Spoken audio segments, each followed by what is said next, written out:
Y en esta justa de Río 2016, la tecnología va a jugar ya un papel muy importante, como ya lo está jugando en varios certámenes deportivos internacionales, como fue el caso pasado de la Copa América o también en la Eurocopa de Naciones. Río no será la excepción, donde la tecnología se va a poner a prueba en beneficio del deporte.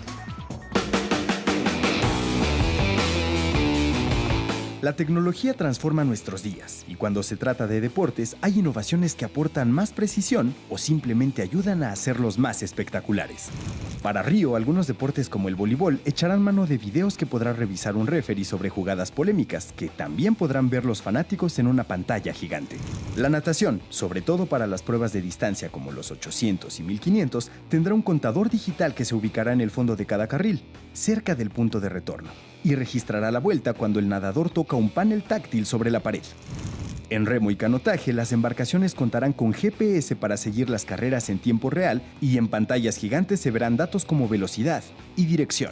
El tiro con arco apostará por un sistema de sensores que mostrarán el resultado de la flecha cuando toque el objetivo, lo que será extremadamente preciso y mucho más rápido. Otro deporte que usará nuevas tecnologías será el tiro deportivo con tecnología láser, reemplazando el sistema acústico, y todas las armas utilizadas en Río tendrán etiquetas de radiofrecuencia. Así los organizadores sabrán dónde están todo el tiempo.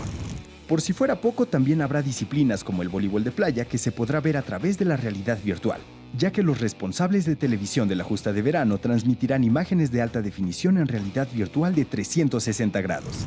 Y para los que disfrutan de las compras, se lanzará un brazalete que funcionará como tarjeta de crédito con tecnología Near Field Communications para realizar las transacciones.